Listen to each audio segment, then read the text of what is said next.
Please, sir, don't worry. Go ahead.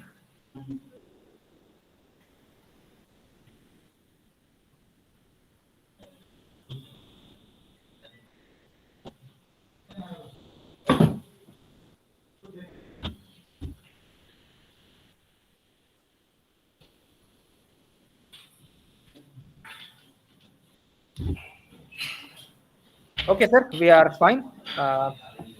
So very good afternoon, participants, and I hope everyone did had a very brisk break for lunch. So it's my great honor to introduce to the speaker of this session. Uh, the speaker of the session is Dr. K.R. Panish.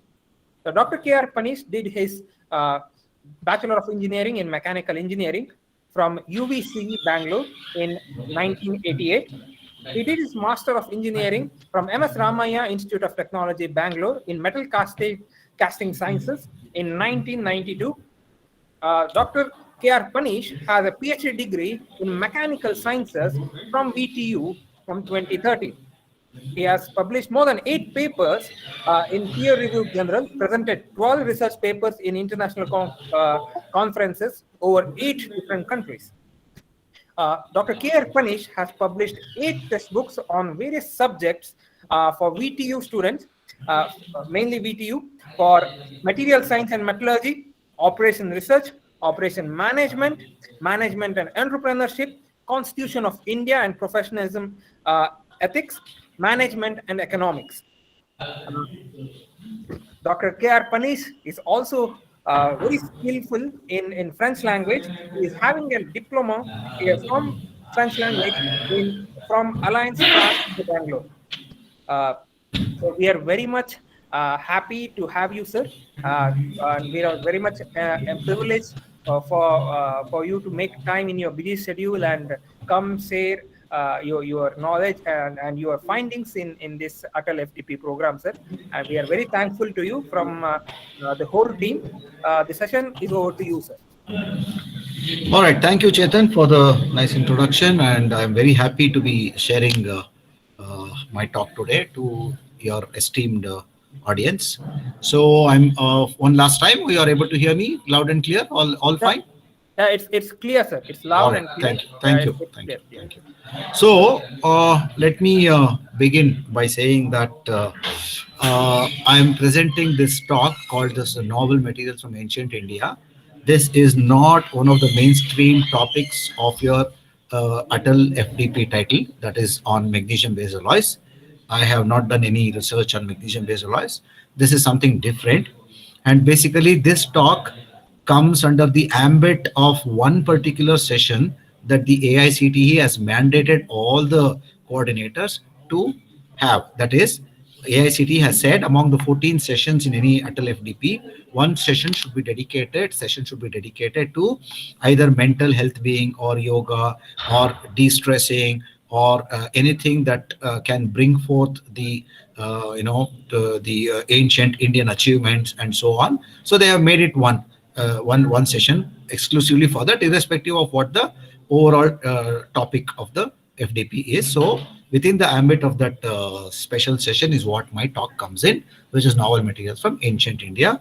But definitely anyone who does anything with mechanical engineering or materials should have some idea about this. Whatever I'm going to present to you is not my research topic. I do research on something else, which is known as Monte Carlo simulation of grain growth. So this is not my research topic. This is something which I have picked up as an interest. That means I love anything that is to do with the heritage of the country, and I have picked up some information here and there, and I've been fascinated by all what the ancient Indians were able to do, and therefore I am presenting this as not an expert as such, but as a person who has a passion for such things. So that is being said there.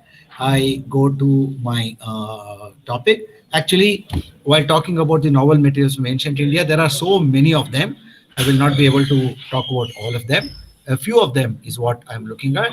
First one is the wood steel, Chola bronzes, Emperor of the Plains, the Rustless Wonder. I'm not telling you what Emperor of the Plains or the Rustless Wonder is. You will come to know when we come there. So black and silver magic, Aranmula Kannadi, and zinc extraction in ancient India. So this is what I'm going to briefly talk about. Maybe around, I mean, if I mean, I'll be keeping a watch on my watch. So, but in case if I exceed time, you should let me know. But I should be finishing in about an hour or so from now. All right. So, guys, well, I mean, we'll go move on to the first one. So all of us know where we stand in the world today when it comes to engineering, mechanical engineering, production, alloys, or you know uh, products when it comes to aircrafts or defense or cars and whatnot. But do you anybody? I mean, I'm sure many of you should know or would know that India was a major steel producing country of the ancient years. India was a leader when it came to making high quality steels. And one of the most well known steels that India produced is known under the name the Damascus sword or the wood steel. There is meaning to both. It was known as the Woods steel. This steel, India used to produce, let's say, right from 3rd century BC, not the exact steel, it went through a lot of changes, right up to the middle of 19th century. Remember, from 3rd century BC up to the middle of 19th century, Indians were the leading not weapon manufacturers, I must say, the weapon raw material manufacturers. India was making steels like nobody did in the world. Of course, in the 19th century, when the when the Western people or the British people invented the guns, then there was no need for swords. Until then, can you imagine? It is these metals and swords and weapons, handheld weapons, which ruled the world for almost like 2000 years. And it is these swords which made a difference between victory and defeat in all the almost all the battles that have taken place for 2000 years. And such a long duration of domination these metals have had, and India was at the foremost of making these metals for these swords. Basically, the word Damascus sword is because of the name Damascus. Damascus is the capital of Syria, and in Syria the Arabs were experts in making these swords, but the material to make the sword, they were not able to make it. So they came to India, they bought the material called as the wood steel, okay, and they went back and they were able to forge these steels into fine swords. Okay, that is why the name Damascus sword was given to the rest of the world, because the swords came from Damascus, but the steel came from India. And the steel that was coming from India was known as the woods steel. And this word woods actually is a corruption of the word ukku in Kannada. Ukku means steel. Ukku became woods somewhere down the line. Now, what is so special about this sword? This sword, I'm having more slides, and I'll come to that. As you see, all these swords, I've just put a picture there, and at the bottom there are a couple of a little more in detail. These swords were made from steel, and this steel is a high carbon steel between 1.5% carbon to 2% carbon, a hypertetroid steel. And these steels, when they were forged, they were super plastic. That means they were able to draw the steel into long blades, and as they forged it, it gave a beautiful pattern on its surface. And was a natural metallurgical pattern it opened by itself. I mean, nobody gave any pattern to it. As you forged, and a beautiful pattern emerged on the surface. This pattern on the surface is known as a Damascene pattern, and this gave. So there were two facets, two aspects to this swords, all the swords. One, it was beautiful to look at because of all the patterns on the surface which manifested naturally. Number one. Number two, it was so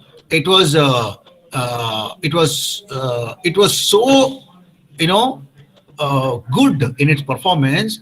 A soldier with a Damascus sword was considered much more powerful than a man with a non-Damascus sword, because this sword would easily destroy the other man's weapons and kill many people without losing its edge.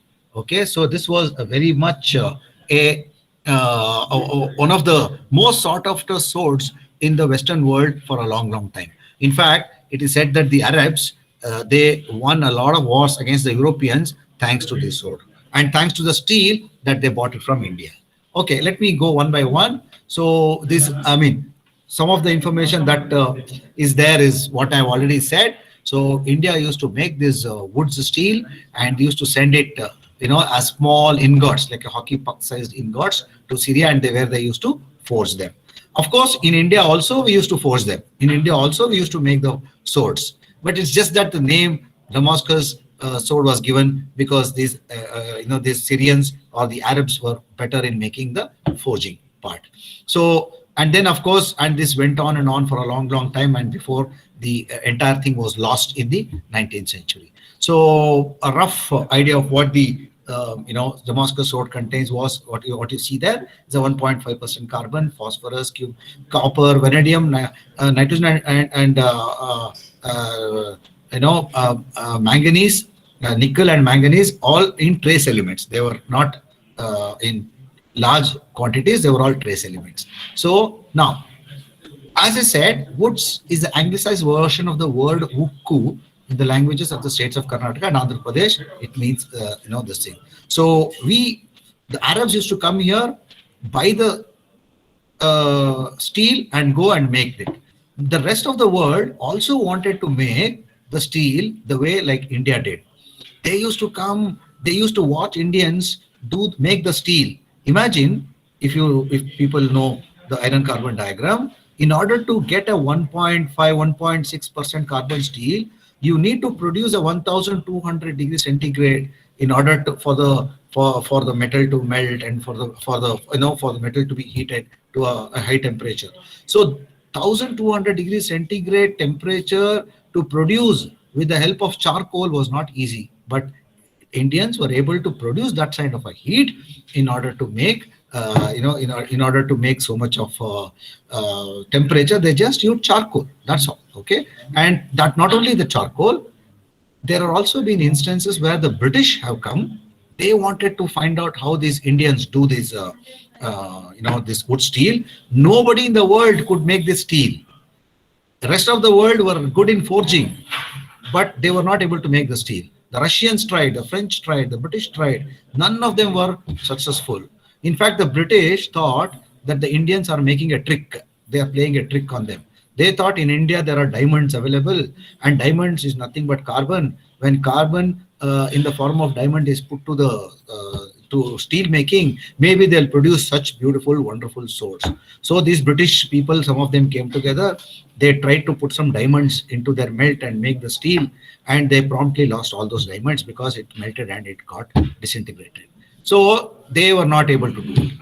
I mean that, and some British people have come to India and tried to see what these Indians do.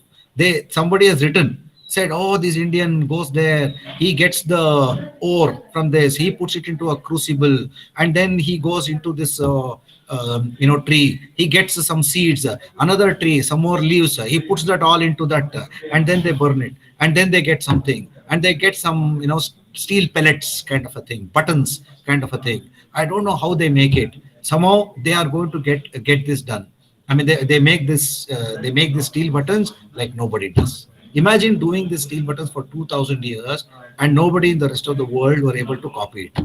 So that was the technology that Indians had. But then, of course, when the British came, slowly they destroyed the indigenous steel making, manufacturing. They stopped people from mining the ores, taking over. They changed they forcefully asked them to change the professions. They took all the steel from India. They made more cheaper, easier to melt and easier to make implements with the help of these steel. And then of course it all disintegrated, but the chief disintegration took place because of the invention of the firearm.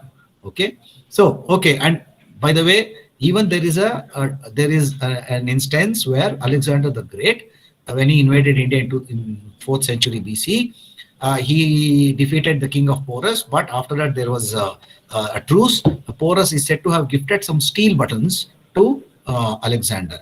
So it is, it's very funny. Porus gives steel buttons in a gold box. The gold is not glowing. If you show gold in any figure, you try to show it as if it is glowing, right? Here, he is handing over a few pieces of steel in a golden box. It is not the gold which is glowing, which is the steel which is glowing. The steel is shown to be glowing as if it is the most important material around. So can you imagine what can, I mean, see, until 1000 BC, steel was not known to India, the world. All the wars were fought with anything which was other than steel. Now, after 3rd century BC, more and more steels came, iron implements came into the picture for weapons, and obviously the man with the better weaponry were able to defeat the others. Imagine today having all the finest defense equipment and the defense, attacking equipment. All that was there earlier with these people who had access to such such steels. All right, so well, go back. I mean, I'm saying, so basically wood steel, what it did was not only give the world beautiful material, but it also made a lot of people around the world to make, they tried to make another material like that, but in the process they learned a lot of things. When you try to evolve something, you learn a lot of things which surrounds that. So the art of metallography, etching, physical metallography, steel making, iron, or the alloying elements that are added to iron, and the effects of our alloying elements on the iron, a lot of things were understood better by metallurgists around the world in the pursuit of making this wood steel. That's what I mean. It has contributed to the growth of metallurgy, is what I'm trying to tell you. And wood steel is also considered as the 4 most precious metallurgical inventions of all times. Okay, see the worth, the fineness, the finesse, the fine edge of a sword is not just in trying to hit something and break it. If you take a fine kerchief, silk, and if you just pass the sword, perpendicular to it, as if it is cutting, it should cut into 2 pieces. These swords were said to have a serrated edge. Serrated edge means just like a garagasa. It's a smaller, much finer, scale. It had this serrated edge, and which was able to cut gauze kerchief into fine pieces. That was the beauty of this particular thing. I got this from some website called Bharat, brand Bharat. Okay, so where all this wood steel was making, they were made all over the country, in Amritsar, Lahore, Agra, Jaipur, etc., etc. If somebody knows, there is a place called Halaguru near Kanakpuram. Okay, just the name Halaguru should tell you something. Halaguru comes from the word Alaguru. Alagu means katti. Katti means sword in Kannada. Alaguru, the place where Alagu was made, became Alaguru and became Halaguru.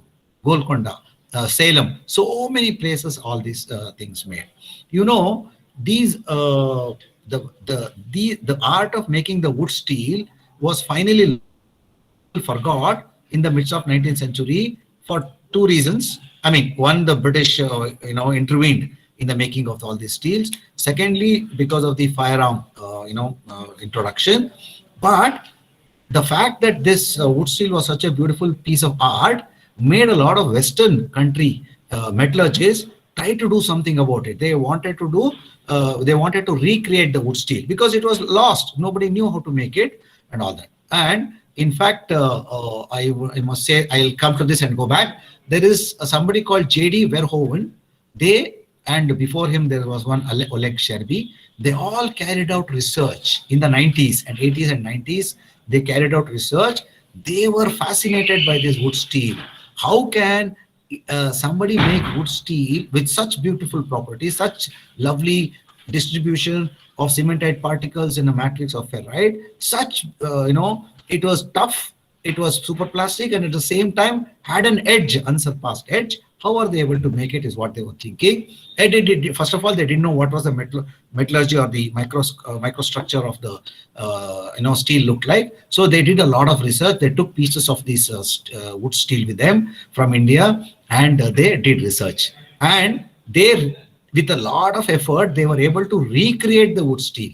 That means they were able to, with the help of laboratory equipment, furnaces, etc., whatever induction furnaces they had, what they used it, and they were able to create a steel exactly similar to the wood steel that they had, the olden one that they had. Which means to say that they did not recreate the steel the way Indians did a long time ago. They only tried to make a similar steel with modern metallurgical techniques. They were successful and they made a paper in Journal of Materials. It is available. You just put Damascus steel and Verhoeven and you will get this, and it is available free, and you can read about this. What they said was one of the key elements that was there in the iron ore, which was mined by the Indians and which was used for smelting, that means separating the ore from the metal, was an element called vanadium. There was vanadium present in the ore. These vanadium are carbide stabilizers. These vanadium made the carbide, that is iron carbide, stabilize, and it is the presence of the vanadium somehow made the carbide not only stabilize but also distribute equally throughout the matrix.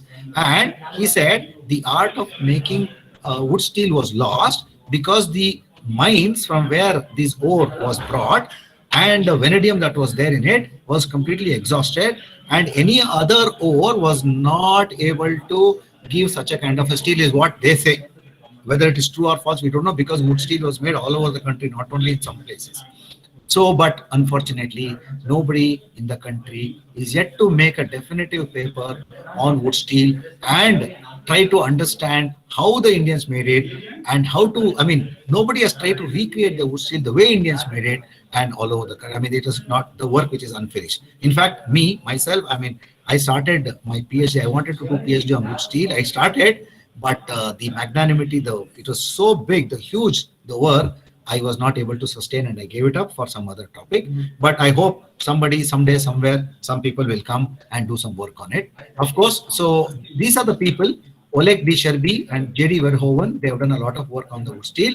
But there is one lady who has done research on wood steel, she is known as Sharada Srinivasan. She is right next door. I'm in MSRIT and she is in NIAS. It's hardly 50 meters from here. And she is an MTech, I mean, in physics from IIT Bombay. And she was awarded, I mean, she went to the Oxford University, London, to do PhD in bronze making, Chola bronzes. And she has also worked on wood steel, and she has published a book also in that scene. People can try to read that book. These are the people who have worked on the wood steel as of now. So, I just want to show you certain pieces of wood steel. Look at the beautiful blade. It's a piece of art. It's a piece of science, both art and science embedded like nothing else. Okay, look at the surface. It looks like a painting, isn't it? So look at this. This is, you can see my microstructure. All the dark particles are nothing but the cementite particles, and the light particles are the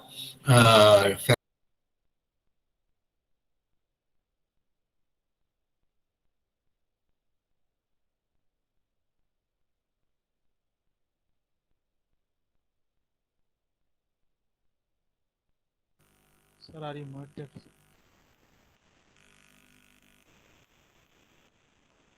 Sir, you are unmuted. Sir, Paneer sir, please unmute your microphone, sir. Paneer sir.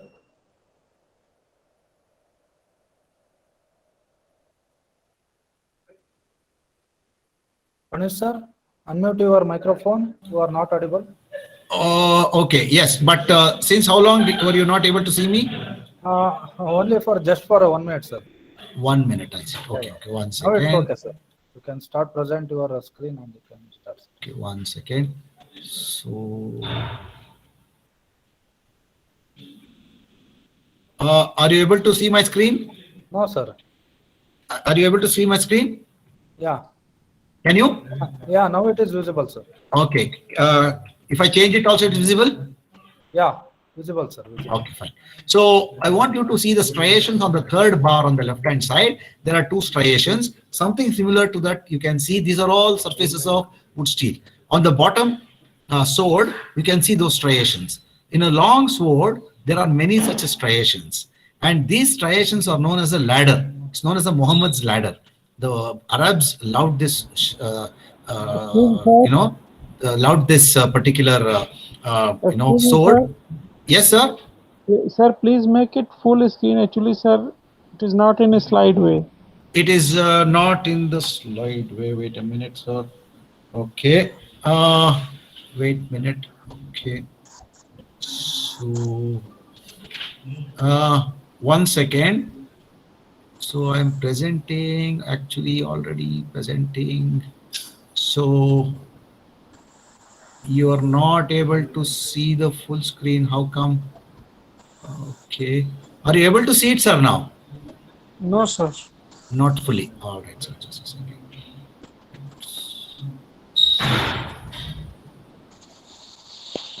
Okay, I'll just restarting.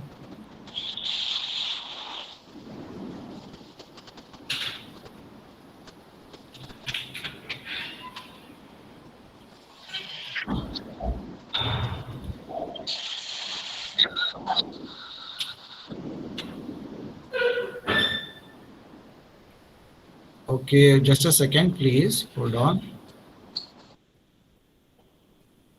Hold on, please.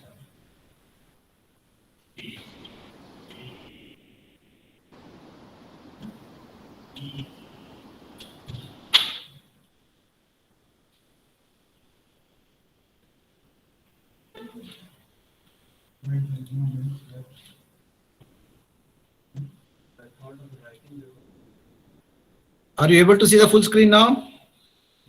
No, sir. No? No. Not able to see the full screen. No, sir. Now, okay, usable, sir. Now. Yes, it is coming, sir. Is it full screen or off screen? Full Yes, screen, sir. sir. Full. Okay, fine. Thank you. So, okay, let us continue. So what I'm trying to tell you was that these swords had lovely striations in the on its surface, which was called as the Muhammad's ladder, which added to the aura that the Arabs had, all that. So I'm just showing you the surface of this wood steel, and all you have to do is press wood steel on your on Google, and you'll get lots of information. I'm sure you must have heard of the famous sword of Tipu Sultan. Many years ago, I mean, Tipu Sultan had the sword, and the sword was stolen, taken away to England, and then it was sold in an auction at the Sotheby's auction center in London. And the man who bought it, this was something 15 years ago, was bought by Vijay Mallya. Actually, he's right there, back there with them. But that was one of the most famous swords of the country, and it was this thing. And in the entire South India, I'm yet to see a wood steel sword. Most of the swords are gone, and it is, I don't know where it is. Like in the National Museum in Delhi, you can see these swords. Otherwise, in South India, you can hardly see any of these swords. There is something called as a Saladin sword, also is said to be made up of a wonderful example of wood steel. Okay, I mean, that's about it as far as the wood steel is concerned. This, believe me, was one of the most wonderful metallurgical inventions, and India had done it earlier. Okay, and that we should be really proud of all the people who made this happen. Let me go to the next topic now, the Chola bronzes. Okay, I'm sure all of you must have seen the statues of Shiva Nataraja everywhere. It is the most iconic and the most repeated and the most visible form of Lord Shiva is the form of Shiva Nataraja.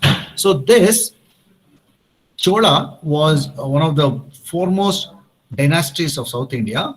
They held sway in not only in South India, but a good part of India, and also Java, Sumatra, and other countries between 9th and the 14th century. Roughly between 9th and the 14th century is when they ruled the country, South India. Now, during the time of Chola, they were known for many things. During their time, Bharatanatyam, the dances, the music, the art form, the painting, all came. But one of the most beautiful contributions of the Cholas were the bronze castings. These bronze castings were simply unimaginably beautiful for their time. 1,000 years ago, if people were able to make such bronze castings, it simply beats the understanding, the comprehension part of it. People don't understand how they were able to make it. Now, as I'm sure all mechanical engineers would know, that this during the time of Cholas, the these bronzes castings were made with the help of lost wax process. Lost wax process is a very well known process of casting, and it is still done today. Extremely fine, advanced, what do you call, components are made from, investment casting. It's known as investment casting, or it's also known as a lost wax process. So just to give a brief idea, what is the lost wax process?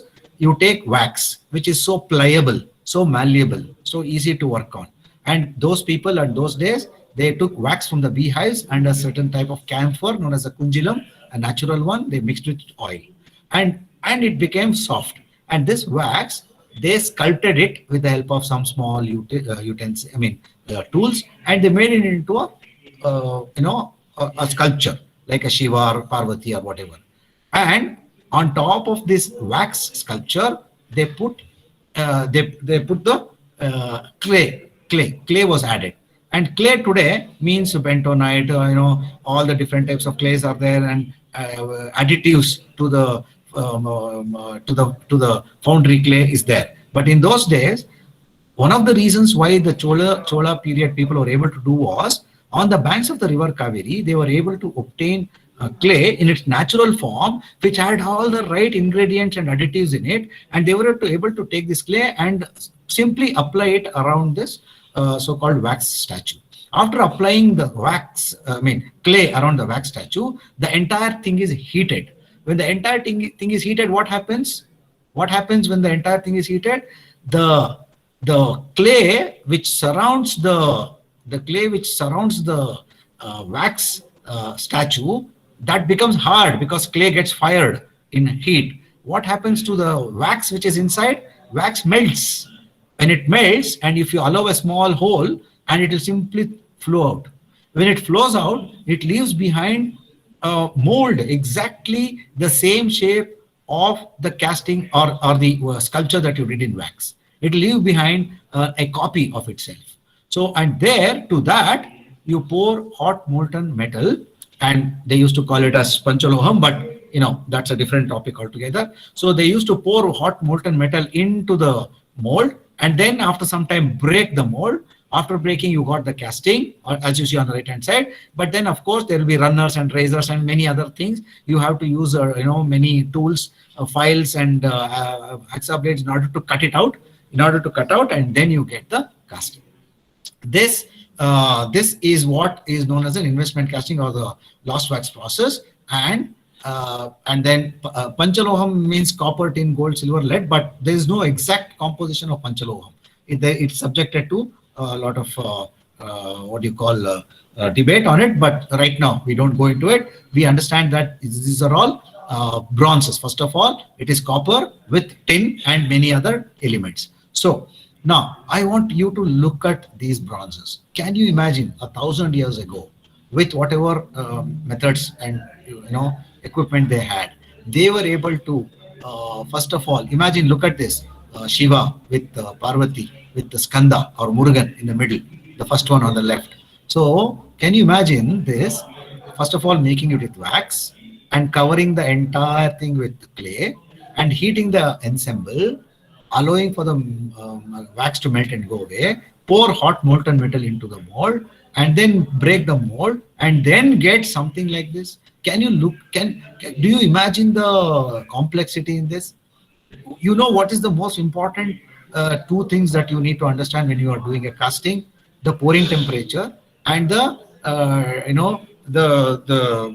need to understand the temperature at which you pour the molten metal, and because for two reasons. One is, or the superheat that you add.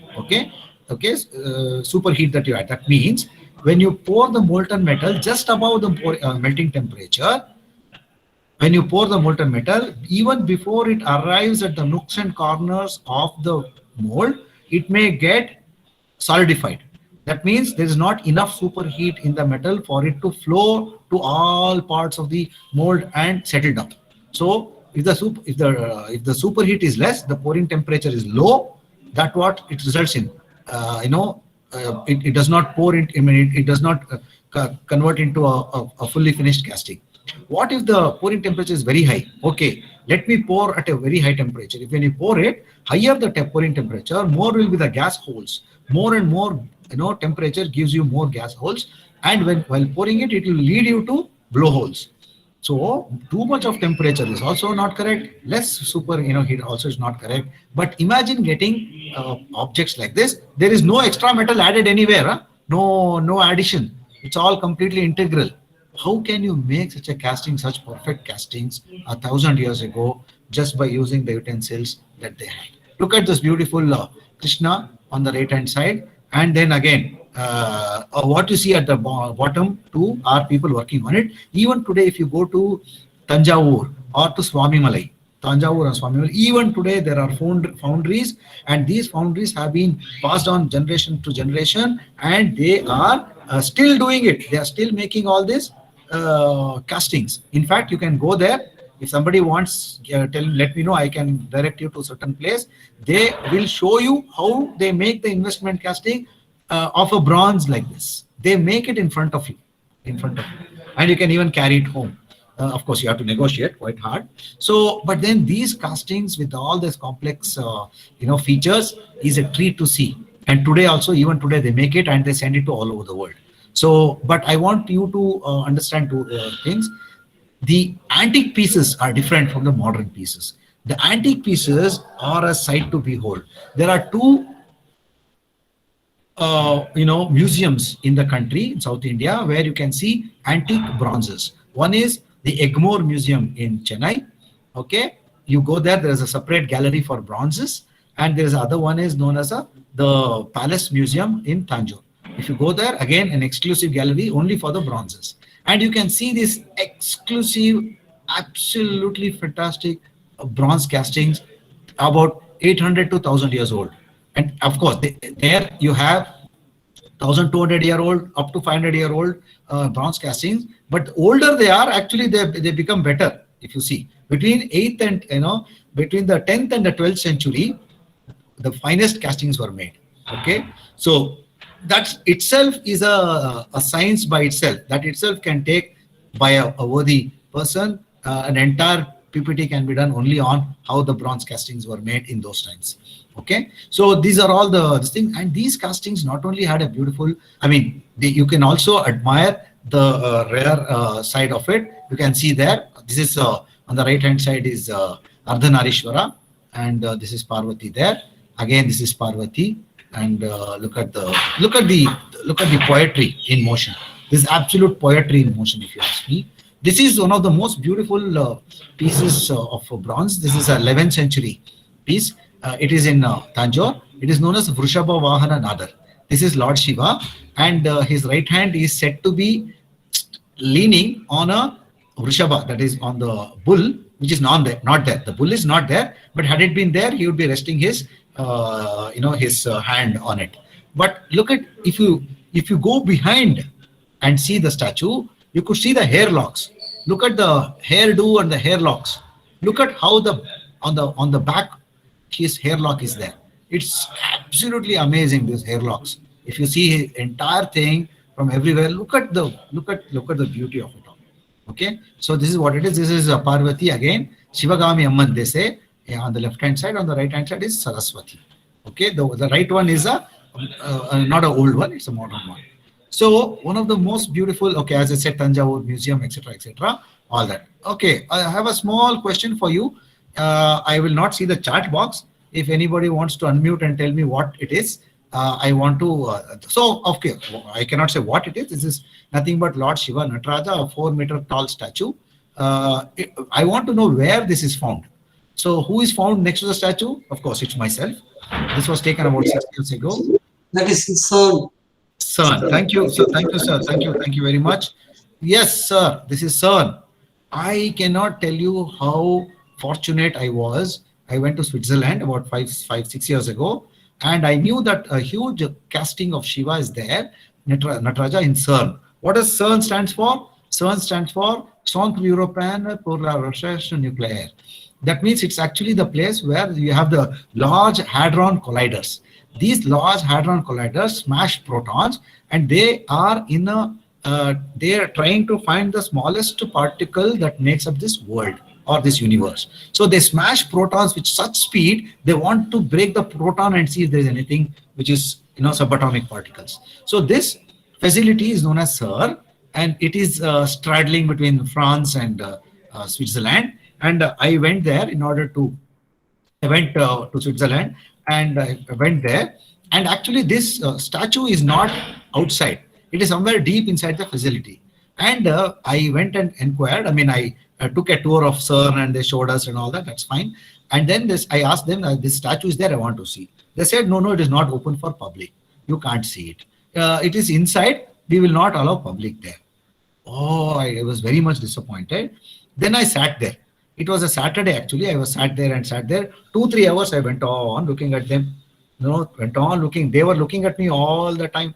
I went on like a typical Mahatma Gandhi. I sat on a hartal. Then after that, after some time, then one of them called me and said, look, why don't you go away? Why you are waiting here? I said, I have to watch this. I have come some 8,000 kilometers. I want to see this. Then one of them said, okay, I will take you inside. You can take a picture, but you should not put it on the internet. I said, no problem. Then I went this was 6 years ago, by the way.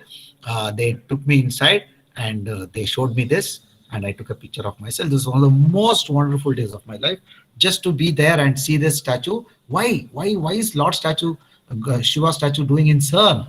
CERN, they are looking at the smallest particle in the world. Lord Shiva, as a Nataraja, is said to have done a cosmic dance.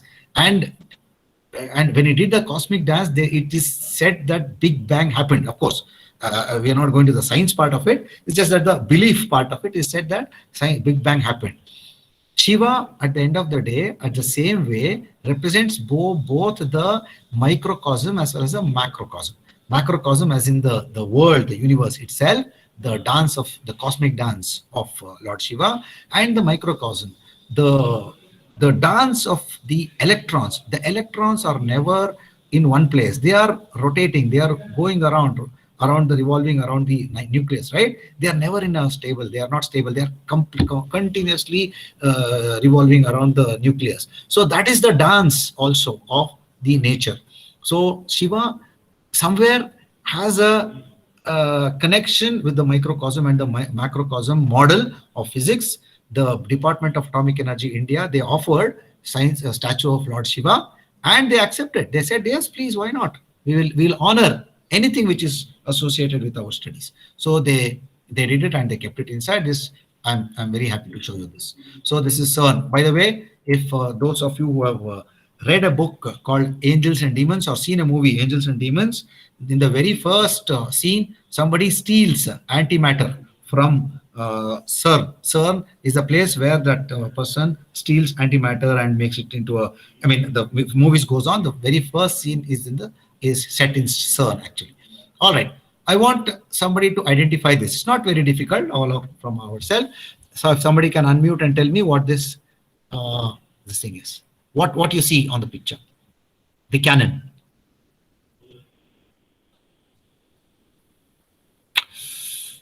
I'll wait for 10 seconds. Anybody can tell me what is it that you see on the screen? Stove. Yeah, it is stove. Does anybody know the name of this stove? Stove means basically a gun. Okay, where is it? That's all I need to know.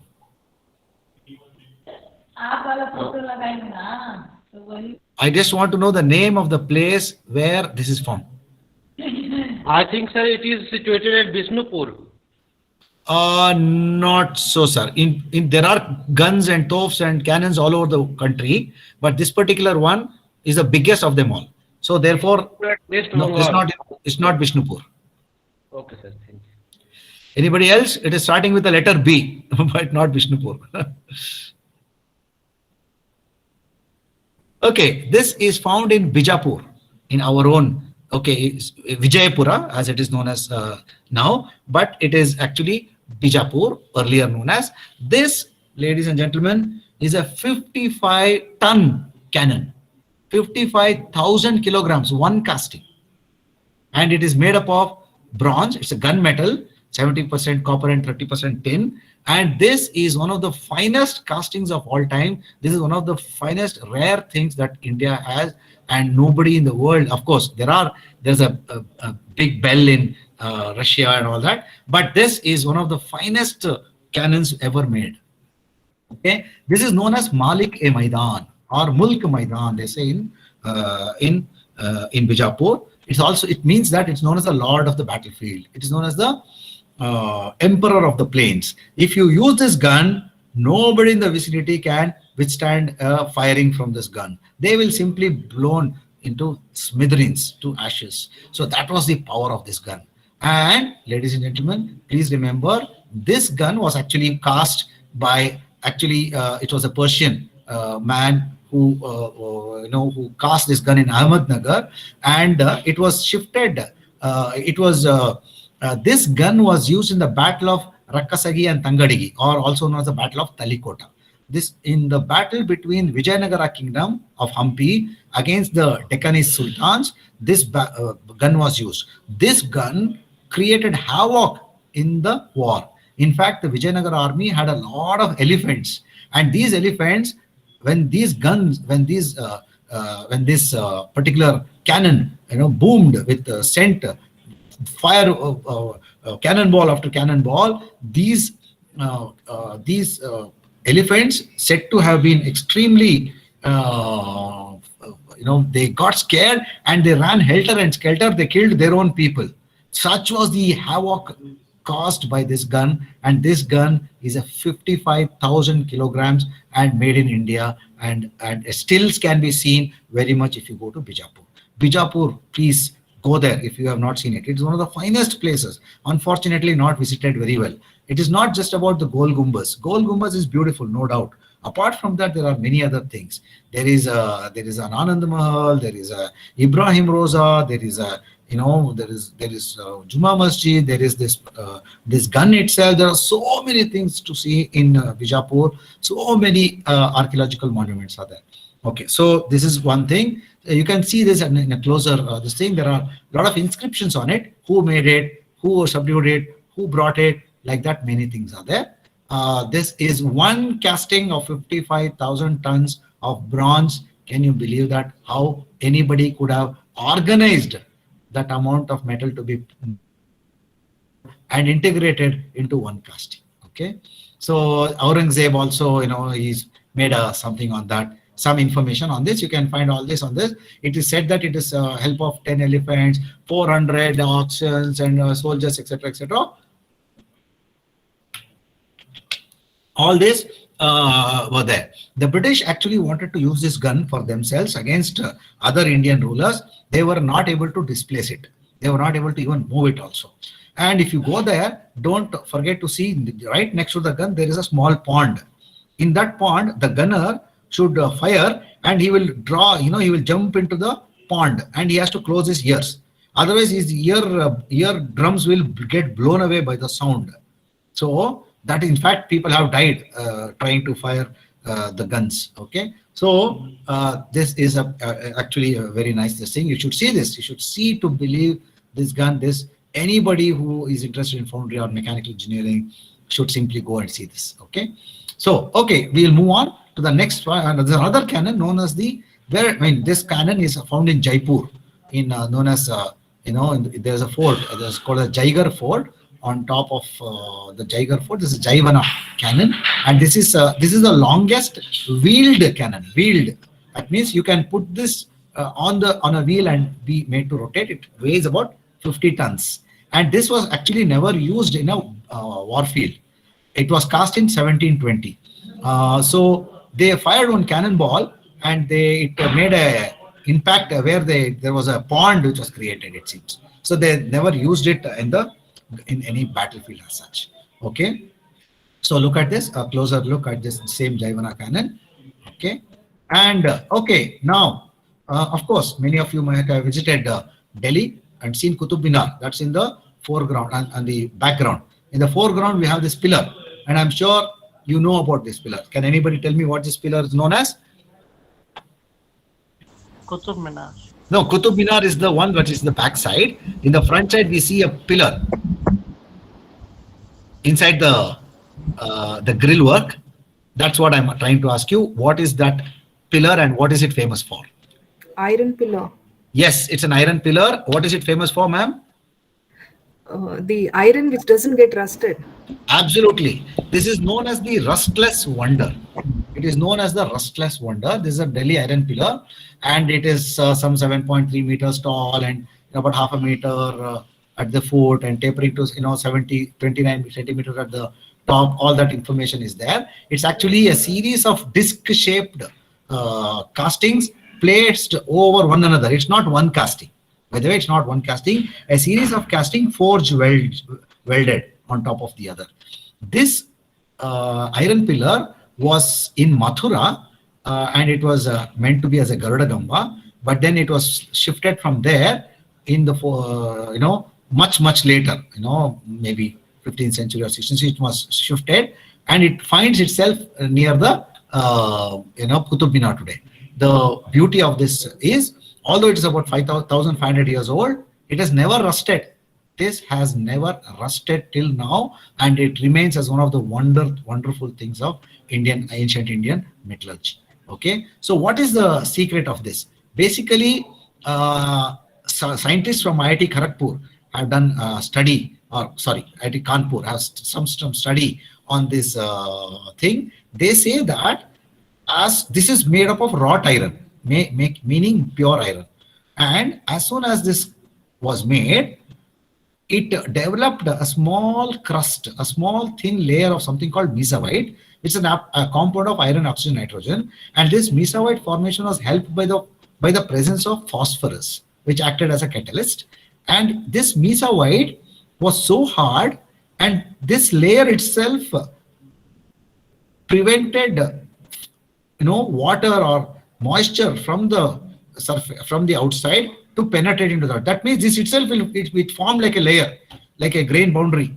Okay, this layer of mesavite was formed about in the first few years of making of this pillar, and they have stopped any further rusting of the pillar. That is what, in short, that's what Dr. R. Balasubramaniam of IIT has concurred. So this is you can read this a little bit, and protective film was formed, and etc., and that's how it is made of, and all that. There was phosphorus because of the presence of phosphorus then. Okay, these days phosphorus are not found in any of the steels. So these are some of the pictures of this steel. There are some inscriptions on the pillar also.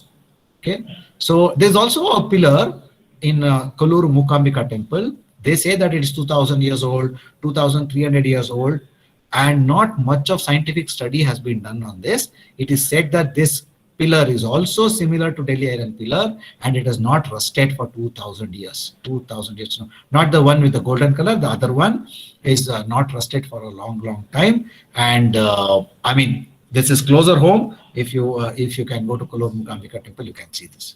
So moving on, another small question. Basically, I do a lot of quizzes, so I ask questions. I would like to know, what fort is this on the left-hand side, and what is this art object on the right-hand side?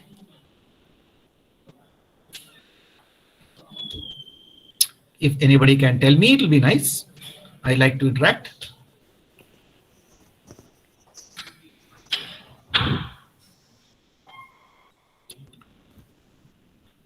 Sir, is it Fatehpur Can you tell Sikri? me? No, it is not Fatehpur Sikri, ma'am. I think, sir, it is situated in Raigad. Say that again. Raigad, sir.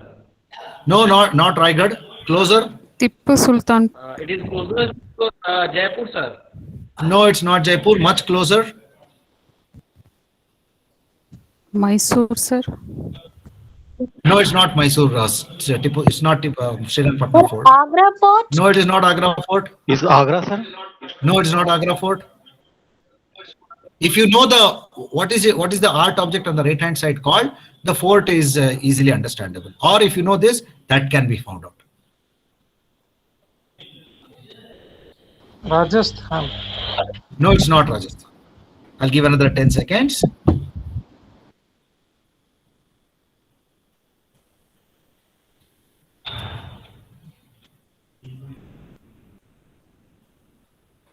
Well, ladies and gentlemen, this fort is something that people don't visit. It's unfortunate. You should go there and see the fort for its beauty. This is a fort from Bidar, Bidar near Hyderabad or north of Gulbarga. And the right hand side, what you see is known as Bidriware. Bidriware. And if you did not know the metallurgy of Bidriware, you should know a little bit. It's really fascinating. This talk is about the Bidriware, not about the Bidar Fort. Bidar Fort, a lot of Telugu movies, they do their shooting in this fort because it's so picturesque, so beautiful it is actually. Okay. Okay. Bidriware is a beautiful piece of art object that comes from South India, or let's say from Bidar. Now, what you see here is these objects. Okay. What you see in a light color actually is silver. What you see in the dark color, black color, is actually an alloy of copper and zinc. Zinc more, copper less. All right, I'll tell you a little more. You see this object there. Okay, so basically this Bidriware comes from Bidar, from where it originates, and it is somewhat fascinating to know how they make it actually. Okay, so first of all, if you want to make a make a vase like this, you have to get molten metal and pour the molten metal into the shape of a vase.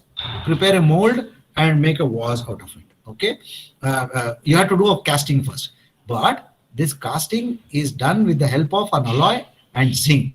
And alloy copper is very less, only 1%, 1 part, 16 parts of zinc.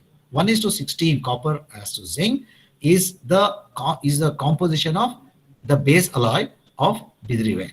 So now, okay, what happens is you first make an object of whatever you want to do. After making an object, then you simply file everything. You file everything. After you file everything, when you file everything, it becomes silverish. It becomes whitish color and a light color. Then you apply a strong solution of copper sulfate. When you apply copper sulfate, the entire surface becomes dark, temporarily black. It becomes black. After that, you take a metal stylus. A stylus means pen. Metal stylus, and start with your hand. Try making beautiful artwork on top of this black surface. When you make all this, after that, after making art drawings on the surface, then you fix it in a vise. Wherever you see these lines, you take a chisel and remove grooves. You make grooves at all the places where these lines are found. After removing the grooves, then you put silver wire into it. Silver wire is embedded into these grooves. And okay, I'll come to the next two things now. So after I'll just come back to this and do it. Now, the first process is zinc and copper, as you see there. The second one is you will get some kind of you pour it into a mold. You get some casting. That casting is completely filed in order to get the light color. Then you put copper sulfate. Then it becomes dark. After that, take a pen, make a design, and in the design you start removing the metal using hard tools, and it gives you it gives you some what do you call it gives you some grooves. It is known as inlay work actually, and into these grooves you must hammer silver into it. You must put silver into it, and then on the last but one, you see, you completely file off everything. Everything you file it. Everything you file. Okay, then you get that white thing. The last one is yet to get. Now comes a little bit of magic. Please listen and say magic. It's a little bit of magic. People have not still understood completely why it is. So we have a plate where silver has been embedded or inlaid into the grooves, and everything is filed off. Everything is looking light in color. Then these people go into the fort. In the fort, there are so many parts of the fort where no light has come and fallen. That much darkness is there. There they go and get some soil, the sand there. And this sand is mixed with ammonium chloride and water. And this sand is rubbed, this paste is rubbed on this is rubbed on the last but one piece. After it is rubbed completely, this paste is rubbed. This paste does not touch the silver at all, but it converts the entire rest of the metal into black. The silver is untouched by the paste, but zinc alloy copper material is completely darkened, and this darkness will not go away. So it's an H. It's known as a patina, Patina, patina. Okay, so this is the magic. So they use sand which is found in the unlit portions of Bidar Fort in order to do it. In some of my students, after hearing this, they wanted to go to Bidar, get those foundry sand, bring it and do a foundry analysis of what it contains. But it remained a dream because of the pandemic and other things. But anybody can do. These are all these work has been done by a few people, but more work can be done on all this from a research perspective. Okay, so this is what Bidri ware is about. It gives you fantastic objects like that, absolutely fabulous objects you get like this. You can see this. All these are really famous Bidri ware. Small objects can also be got. You go to Bidar, you buy it there. Okay. Now we move on to the next one, which is known as the Aranmula Kannadi. Okay. Aranmula is the name of a place in Pattanamthitta in Kerala. And there's a very famous temple called the Parthasarathi temple there. There they have a unique way of making Kannadi, or the mirror. And that is metal mirrors. They take a metal and they polish it, and they polish it and polish it and polish it and polish it so much that it will reflect like a mirror. Okay, so this mirror making of Aranmula is very famous. It's one of the traditional heritage or metallurgical heritages of India, I must say. So you can see this. You can see it is so beautiful, this mirror. You see regular glasses. Why would they reflect? Because there is silver iodide or some chemical is applied on the back of the glass. And when you look at yourself in the mirror, you may looking at the mirror may give you a good idea of what you are, but it is not a true image. It's a virtual image. Actually, the thickness of the glass comes into the picture when it comes for your mirror, for your image. Here it is the front surface. In a glass, it is the back surface which reflects you. Here it is the front surface which reflects you. What you see in a mirror, in a Aranmula mirror, is the real you. It's not your virtual you. There is no change, zero changes. Exactly what you are, you will get it. So these mirrors have been making since 18th century, more than 200 years, or let's say 300 years. People have been making these mirrors in Kerala, and this is known as the Aranmula Kannadi. They take a long time, and by the way, this is also a kind of bronze, and they make it. Actually, there is a little bit of story behind it, and actually there were a set of people who went from Tirunelveli, and they started making these mirrors, and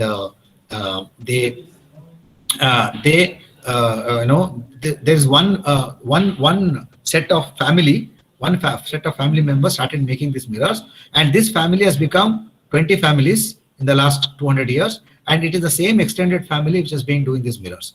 They will not tell you what is the composition of this metal which they polish in order to give you mirrors. But in today's world, nobody needs to give you any combination. Take a mirror, subject it into analysis, and then you will get what it is. So it has been there. So Aranmula Kannadi they say it's a family secret, but it is not so much of a secret today. It's a combination is known. I will show you the composition actually. So I've been there. And just before Shravan Masa, about 3 years ago, I went there, and they were all getting ready for the boat race, and they had a boat, and they gave you free food. You go there to Parthasarathi temple, sadhya, uta, they give you meal free for anybody who walks in there at the lunchtime. And I was also able to see all the process very well, and this thing. So, so there is a legend about how it came and all that. I think you can catch up with all this legend later on. So what I'm trying to tell you here is this Aranmula mirror is also considered as one of the, when a girl gets married in Kerala, one of the things that the girl takes with her to the in-laws place is the, a lot of things, 8 things. Among the 8 things, one of the mirror is a Aranmula mirror. That is one thing. There's also, if I'm not wrong, there is a festival among Keralites known as a Vishu, Vishu, Vishu. In at Vishu, what you do is first thing in the morning, you have to look at the world through a mirror. So you have to go, close your eyes, go to the place where you have the mirror and look into the mirror and see the reflection of the world in the mirror. And they use this Aranmula Kannadi for that is what I've heard. Okay. So families from Tirunelveli came to Parthasarathi temple to work, and while they were working, they suddenly found that a particular combination of copper and tin gave a reflective property, and they start using that in order to make it. So these beautiful mirrors, and I bought one for 4,000 rupees. I can show it to you. It's right here in my office here. So, and somebody has tried to analyze the composition. They have found that it is whatever you see there on the screen there. All right. So as you see there. So first of all, how do? They make castings of the mirror. That means they melt the metal and they pour it into molds and they make castings. After casting, you break the molds, you get a circular plate. And this plate is polished and polished and polished in order to get a mirror-like finish. And this is embedded into into a frame. The frame is also made up of bronze only, but that is not polished. But the mirror inside is polished, and the frame, takes the mirror and together gives you these beautiful pieces. So the prices are quite a lot and all that. So you can see this. If you walk into a shop, you will find all these shapes of various Aranmula Kannadis. So this is really one of the good things of India. So last one, this I will not take, I'll be through in about a couple of minutes. It is said that zinc extraction, Indians knew much better how to extract zinc from the rest of the world. Zinc extraction has always been a problem. Zinc occurs calamine or zinc sulfide or some kind of ore. And what happens is when you take this ore and when you heat it, the zinc it has a melting temperature of about 907 degrees centigrade. From the melting temperature, it evaporates, it boils. It boils at 907 and it evaporates. When you heat the ore, you are not able to get the liquid zinc at all because it evaporates at 907 degrees centigrade. And the rest of it is still solid, only this one evaporates. So they were never able to collect zinc and make it into a pure metal. Zinc was difficult. But India has been known as the first country in the world to do a very different kind of a technique in order to trap zinc. This is known as a downward condensation technique. Okay, downward distillation or a downward condensation technique. So what they did was, okay, this I have not done much of a study. By the way, this was done from the 12th century onwards in Rajasthan, in a place called Zawar, Z-A-W-A-R, Zawar. They used to make this zinc, and they have found a lot of proof of how they did in the site there. This is the site where zinc manufacturing took place from the 12th century onwards. Okay, and then it moved to China in the 16th century, and the Chinese started, exporting zinc to the Western countries. And you know what was the name given by the Chinese to the zinc? They called the zinc as Tuttanaga. Okay, they called it Tuttanaga. Tuttanaga, and it's not a Chinese word. It's an Indian word. It's a Kannada word. And the word for zinc in Kannada is Tuttanaga. But the Chinese were selling to the Western countries under the name Tutanag, T-U-T-N-A-G and things like that. That is, it is there here, Tutanag. Yeah. So what happens is they used to take a hat or a half, a bulb kind of a thing, an inverted hat or an inverted bulb. On one side of it is surrounded. The bottom side is has bricks as in something which would retain heat, and they used to make perforations in these bricks. And inside the bulb you have the ore. Outside the bulb is charcoal and other fire material. And when they burnt it, the inside of the bulb also got heated. The zinc will start evaporating. When it wants to evaporate, but there is no place to go up. When there's just no place to go up, what it will do? It will start going from. It will try to look for an outlet, and the only outlet available is the perforations in the bricks that separates the bottom flask and the top flask. There's a brick which contains perforations, and the gas escapes. The evaporated zinc escapes through these perforated holes and comes below. And below there is water, and these perforations, this evaporated zinc will condense because it cools down and it is in the pure form. It condenses and falls into the water, and you get pure zinc pellets.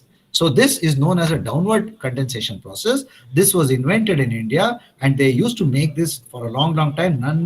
Nobody in the world were able to make zinc. Zinc, of course, very much is utilized to make brasses.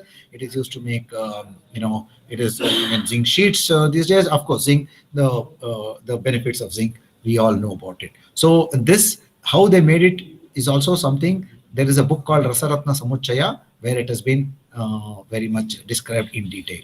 All that. So as you see, I mean, this is what you see there, silvery white, and it has got it's a HCP structure and so on and so on and so on. Okay, so yeah, okay. I mean, I'm just described whatever that I just explained to you. I just described that to you. Well, I think more or less I come to the end of my talk. It's almost done. I just wanted to show you one particular statue. This is like the modern metallurgical wonder. Of course, this statue does not need any introduction.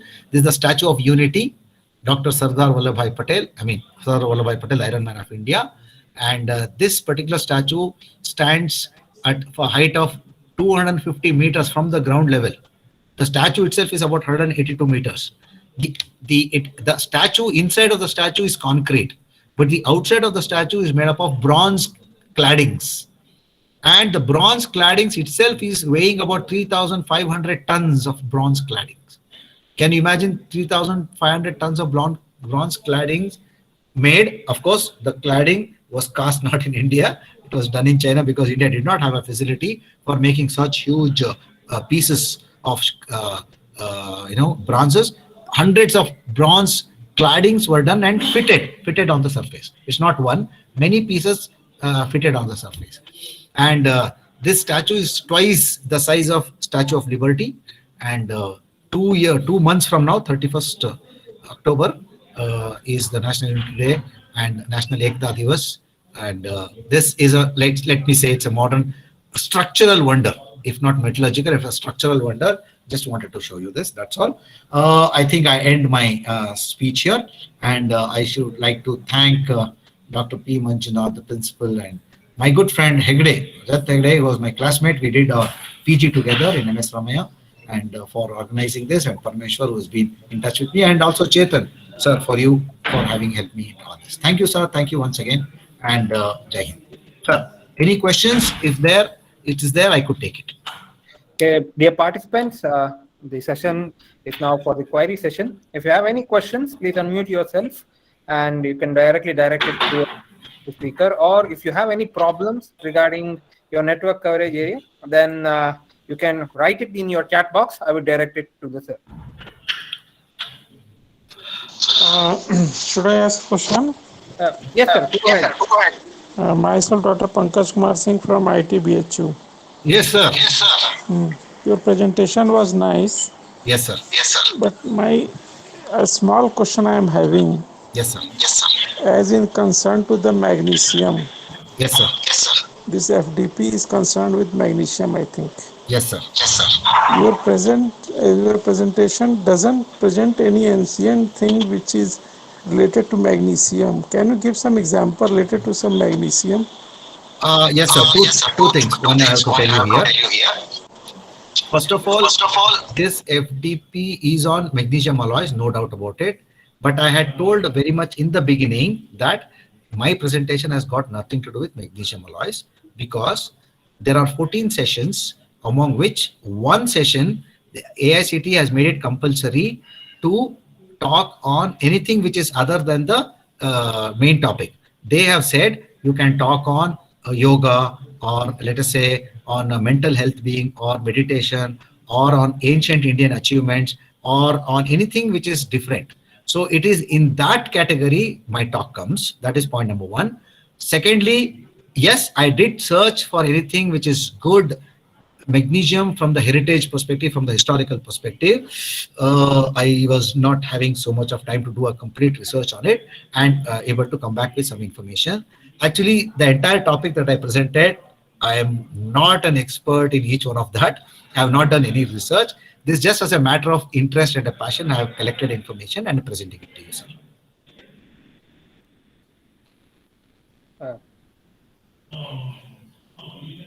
Yes, sir. Your presentation and the topic was clear already. Yes. And we are very happy for that. And it was very precise. And I hope that we all have a contribution, and look forward for any findings with respect to ancient alloys with respect to magnesium. It would be wonderful. Correct.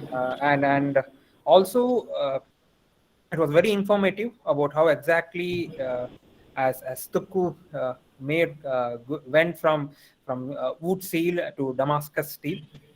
Most of us actually, most of the Europeans still think that it is the Syrians who made that steel rather than crafting it. So it was very much informative. Participants, again, if you have any questions, please write it down in your chat box, or you can unmute yourself and direct it to the speaker itself.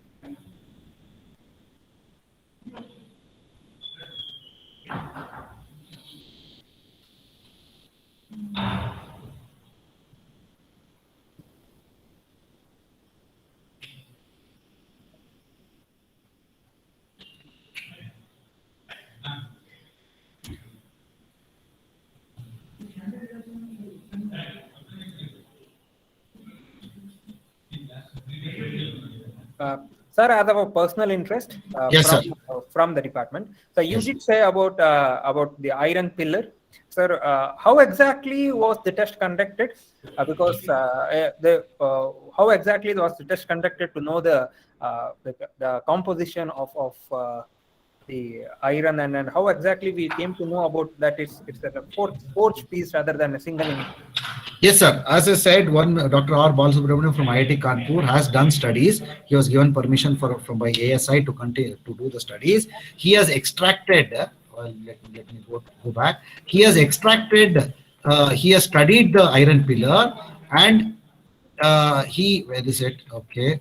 So he is look at the iron pillar. The fact that it was not one single casting, but with a series of discs placed one over the above was known for a longer time. And this Dr. Balasubramanian, actually, he has conducted tests. That is, he's drilled it at some place. He has drilled it and taken the sample of the metal. Is not one place, many places he has drilled it and extracted the material from the inside and from the outside, and subjected it to microscopy and other studies. There is a book. He has written a book called The Delhi Iron Pillar, The Rustless Wonder. There is a book on it, which he describes completely how we went about doing the research and what are the findings of that research is already there in a book. I have not come across a paper. I mean, as a book, it is there for laymen, but as a paper for scientific paper, I have not come across. I am yet to actually catch. I mean, I have not had a book. I have not read the book. From whatever I have gathered from other sources, I know that he has conducted research and he has come to the conclusion that it is nothing but a layer of something called as a mesoite as a compound, which has been protecting this pillar for a long time. And after drilling at several places, he has come to know that it is more of a discs rather than one single casting. Thank you, sir. Thank you. Participants, again, I encourage that if you have any questions or queries, okay, there are two ways you can direct it to speaker. One by chat box, or you can unmute yourself and go ahead.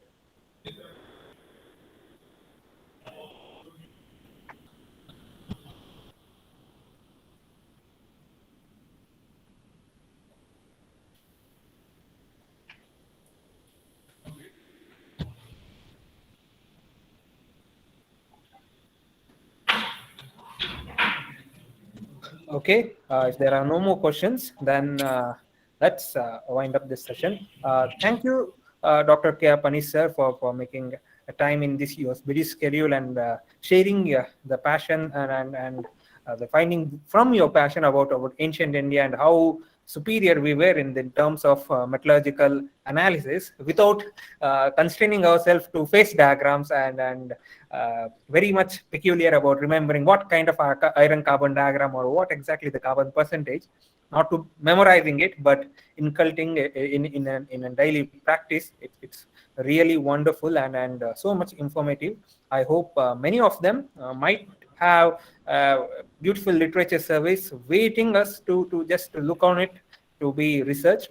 So thank you for your beautiful talk on this, and I hope all participants felt same. Regarding the feedback session, again, as shared in the previous day, it would be shared in the group and it would be open from 4 to 8. I once again thank you, sir, for this session, and let's meet tomorrow, and the session would start by 10. Okay. Thank you, sir. Thank you once again. Thank you once again, sir. Thank you all of you out there, and have a wonderful rest of the FDP, sir. Thank you for giving me an opportunity to share my PPT. Thank you, sir. Thank you. Wishing all participants a very pleasant evening. See you tomorrow at sharp 10 for the continuation of the FTP program. Thank you, one and all. Please take care of yourself.